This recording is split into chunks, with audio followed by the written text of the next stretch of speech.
마음이 드셨다면 구독, 좋아요 꼭 부탁드리겠습니다. 고맙습니다.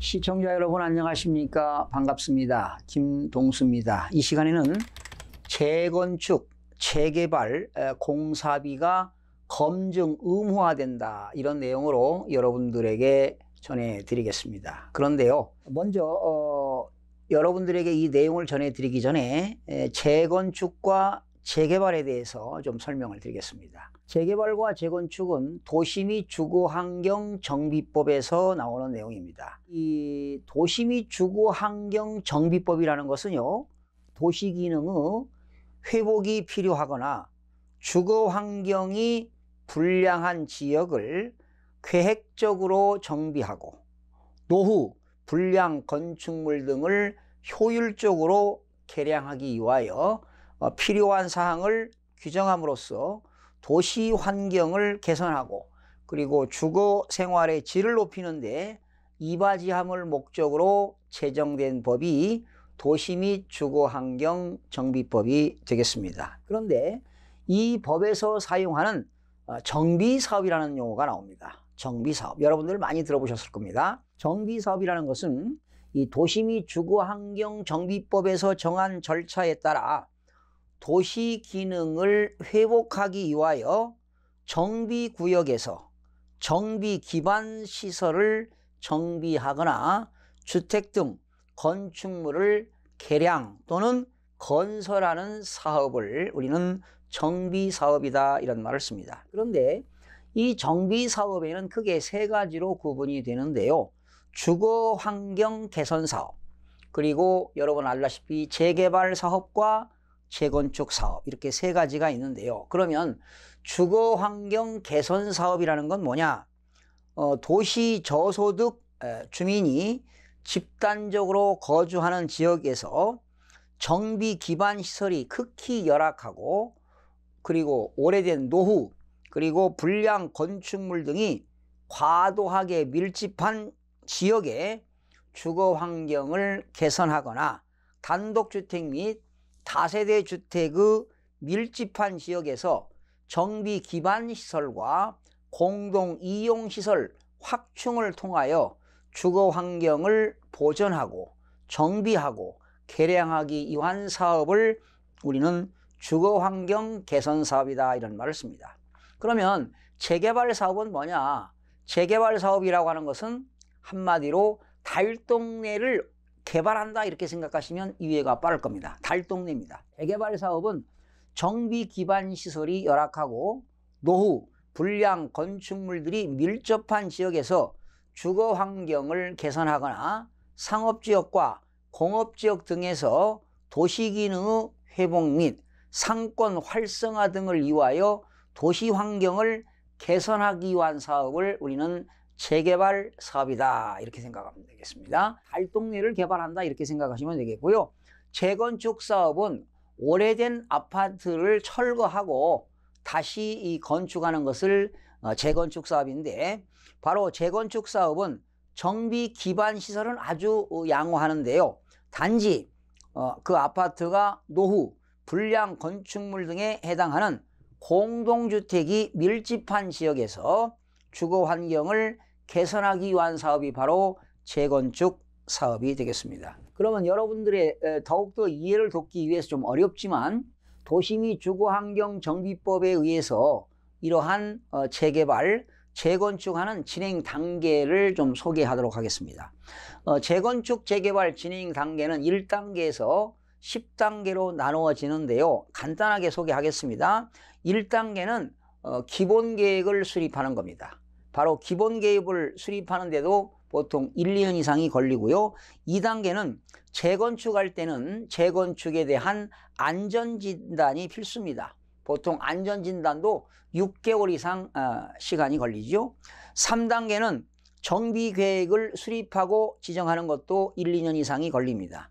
4단계는 추진위원회 승인을 얻어야 되는데 이것도 한 1년 이상 걸리고요. 5단계는 추진위원회가 승인되게 되면 조합 설립 인가를 받아야 됩니다. 이것도 한 6개월 이상 걸리고요. 6단계는 조합원 설립 인가를 받은 후에는 사업 시행 인가를 득해야 됩니다. 역시 1, 2년이 걸립니다. 7단계는 사업 시행 인가를 받게 되면 시공사가 선정됩니다. 건설회사가 선정되겠죠. 역시 이것도 1년 이상 걸리고요. 자, 시공사가 선정되게 되면 감정평가를 하거나 조합원들에게 평형, 몇 평형을 가져갈 것이냐 하는 배정하는데 이것도 6개월 이상 걸리고요. 마지막 9단계는 관리처분 계획 인가를 받는 것도 1, 2년이 걸립니다. 마지막 10단계는 이제 관리처분 계획 인가를 받게 되면 뭡니까? 이주해야 되겠죠.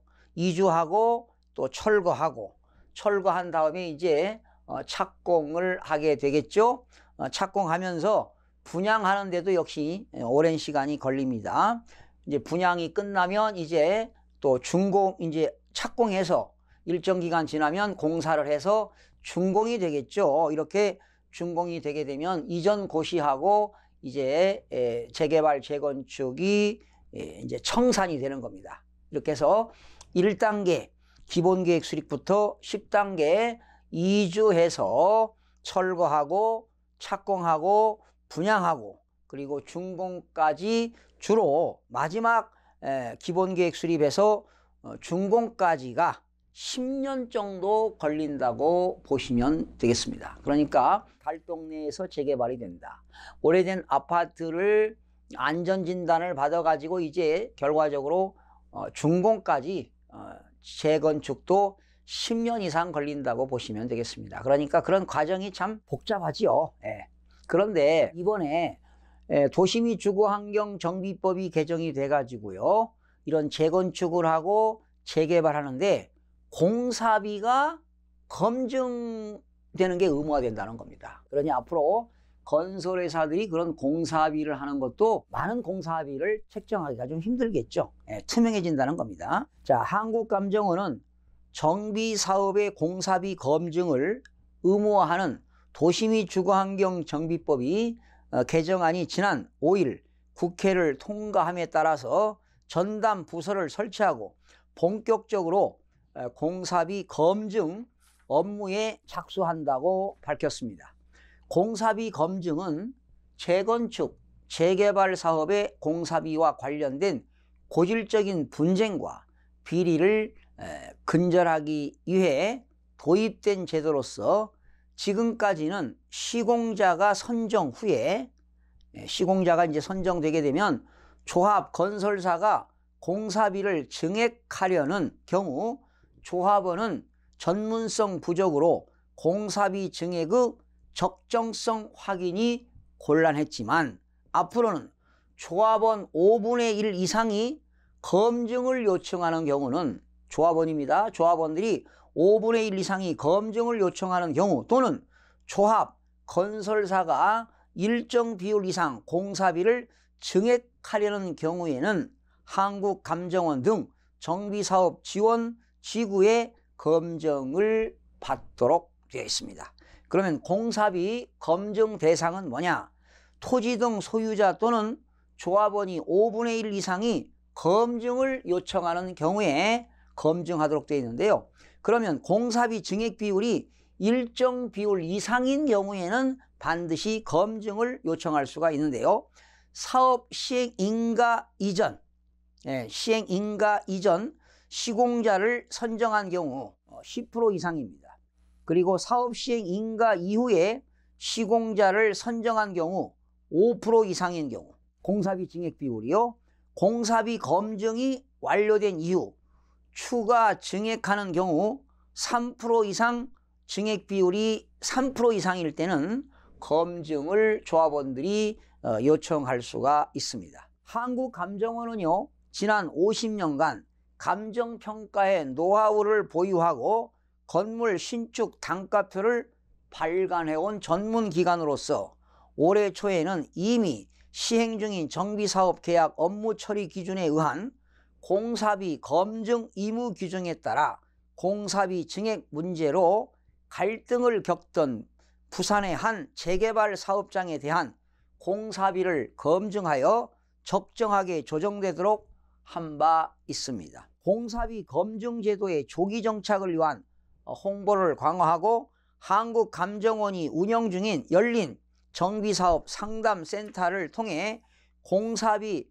검증의 방법과 내용에 대한 상세한 상담을 실시하는 한편 공사비로 분쟁 중인 조합이 요청하는 경우 찾아가는 상담 서비스와 공사비 검증 업무를 통해 적극적으로 지원한다는 방침입니다. 한국감정원 김학규 원장은 공사비 검증으로 재건축, 재개발 사업의 분쟁과 비리가 크게 줄 것이라며 한국감정원은 정비사업의 투명성 강화에 최선을 다하겠다고 밝혔습니다. 자, 이번에 국회에서 이제 통과된 도시 및 주거 환경 정비법 개정으로 공사비 검증은 재건축을 하고 재개발 사업의 공사비와 관련된 이러한 고질적인 분쟁과 비리가 근절될 것으로 보여집니다.